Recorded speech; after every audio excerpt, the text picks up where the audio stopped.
নবী মুসা নজর করে কিন্তু এই কাজগুলো করতেছে, এইটা কিন্তু দেখতেছে। এরপরে যখন সন্ধ্যা ঘনায়া এসেছে, সন্ধ্যা যখন হইয়া গেছে, ওই কসাই ব্যক্তিটা ওই পুটলার গোশতটা নিয়ে রওনা করছে। নবী মুসাও কিন্তু কসাই ব্যক্তিটার পিছনে পিছনে রওনা হইয়া গেছে। এক পর্যায়ে কসাই ব্যক্তিরা যখন বাড়িতে চইলা গেছে, বাজান রে একটু মনোযোগ সহকারে কথাগুলো শোনার চেষ্টা করবেন রে বাবা।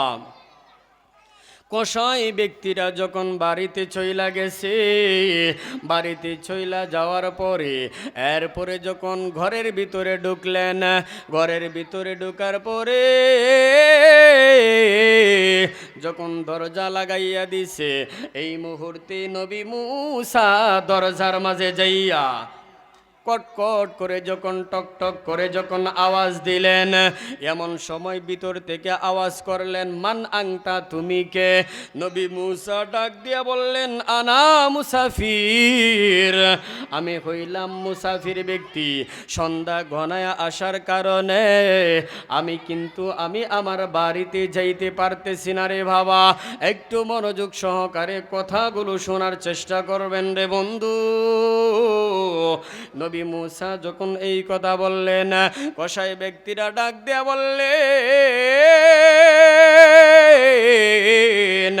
ও পথিক ভাই, যেহেতু সন্ধ্যা ঘনায় এসেছে, এই জন্য যেহেতু আপনি বাড়িতে যাইতে পারবেন না, এখন পর্যন্ত কিন্তু নবী মুসা তার পরিচয় ওপেন করেন নাই। এ বন্ধু, এরপরে কসাই ব্যক্তিটা কিন্তু নবী মুসাকে ঘরের মাঝে জায়গা দিলেন, এক পাশে জায়গা দিলেন। নবী মুসা ডাক দেয়া বললেন, ও কসাইওয়ালা ব্যক্তি, ও কসাই ব্যক্তি, এখন তোমার কাজ কি? কসাই ব্যক্তি ডাক দেয়া বললেন, পথিক ভাই, আপনি দেখতে থাকেন, একটু বিশ্রাম নেন, আমার কাজগুলো পরিসমাপ্ত করে তারপরেই কিন্তু আমি আপনার সাথে দেখা করব। বন্ধুরে, দিলটাকে নরম করে দিবি। কসাই ব্যক্তিটা ওই সাইডে যাইয়া একজন বয়োবৃদ্ধ মহিলাকে মাজা থেকে নামাইয়া একটা কুটুরি থেকে বের করলেন বয়োবৃদ্ধ মহিলাটাকে। ওই বয়োবৃদ্ধ মহিলাটাকে বের কইরা এরপরে গোসল করাইলেন, তাওয়াল দিয়া শরীরটাকে মুছে দিলেন, এরপরে তৈল লাগায়া দিলেন। এ বন্ধু, কোনো দিকে নজরটাকে দিবেন না রে বাবা। ওই কসাইওয়ালা ব্যক্তি যখন এই কাজগুলো পরিসমাপ্ত করলেন, এরপরে ওই কসাইওয়ালা ব্যক্তি ওই যে গোশত নিয়ে গেছিলেন, মাংস নিয়ে গেছিলেন, ওই মাংসটাকে পাক করলেন, গোশত ভুনা করলেন, এরপরে রুটি বানাইলেন রে বন্ধু। গোশত বানায়া, তার গোশত পাক কইরা রুটি বানায়া এরপরে ওই বয়োবৃদ্ধ মহিলার মুখে যখন তুলে দেয়, বয়োবৃদ্ধ মহিলা খায় আর দুই হাত তুলে আল্লাহর দরবারে এইরকম দোয়া করে, আল্লাহুম্মা জাল ইবনি জালিসি মুসা ইয়াউমাল কিয়ামাহ, এইরকম ভাবে দোয়া করতেছে। এরপরে ওই বয়োবৃদ্ধ মহিলাটাকে যখন খাবার খাওয়ানো শেষ করলেন, বাজান রে, বয়োবৃদ্ধ মহিলাটাকে যখন খাবার দেওয়ার শেষ, এরপরে নবী মুসাকে খাবার নিয়ে সামনে গেলেন। খাবার নিয়ে যখন সামনের দিকে অগ্রসর হইয়া গেছে, এমন সময় নবী মুসা ডাক দিয়া বলেন, আই ইট নো রাইস ক্বালা লা আকুলা, আমি ততক্ষণ পর্যন্ত খানা খাবো না যতক্ষণ পর্যন্ত তুমি না বলবা ওই বয়োবৃদ্ধ মহিলাকে।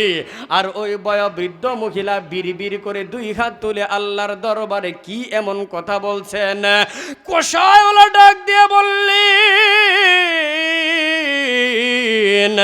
ও পথিক ভাই, আপনি শুনে নেন। ইনি আর কেউ নয়, ইনি কইলেন হাজিহি উম্মি, ইনি কইলেন আমার জনম দুঃখী মা। একবার আওয়াজ দিয়ে বলেন না সুবহানাল্লাহ। এ বন্ধু, তাহলে বলতেছে নবী মূসা ডাক দিয়া বলে, তোমার মা যদি হইয়া থাকে তাহলে বলে দেখি, দুই হাত তুলে আল্লাহর দরবারে কি এমন কথা বলছেন? কষায়ওয়ালা ব্যক্তি ডাক দিয়া বললেন, আমার মা আমার জন্য প্রতিনিয়ত দোয়া করি, আল্লাহুম্মা জাল ইবনি জালিসি মূসা ইয়াউমাল কিয়ামা, আল্লাহ রাব্বুল আলামিন যেন কিয়ামতের ময়দানে আমি নবী মূসার সাথে, আমি কষায়ওয়ালা ব্যক্তিটাকে যেন নবী মূসার সাথে জান্নাতের মাঝে প্রবেশ করায়। যুগ শ্রেষ্ঠ আলেম যিনি, ওই ব্যক্তিটার সাথে আমাকে যেন আল্লাহ রাব্বুল আলামিন জান্নাতে প্রবেশ করায়। কিন্তু আমার বিশ্বাস হয় না, যুগ শ্রেষ্ঠ আলেমের সাথে কেমন করে একজন কসাই ব্যক্তি হয়ে জান্নাতে ঢুকব? আমার তো বিশ্বাস হয় না, কেমন করে এত বড় নবীর সাথে আমি জান্নাতের ভিতরে ঢুকব? বাজান রে, নবী মূসা ডাক দিয়া বললেন, কসাই টেনশন করার কিন্তু কারণ নাই, চিন্তার কোনো কারণ নাই। তুমি জানো না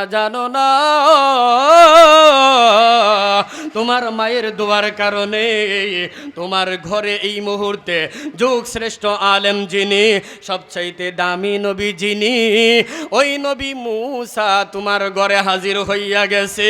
চিল্লায়া আওয়াজ দিয়ে বলেন না আল্লাহু আকবার। বাজান রে,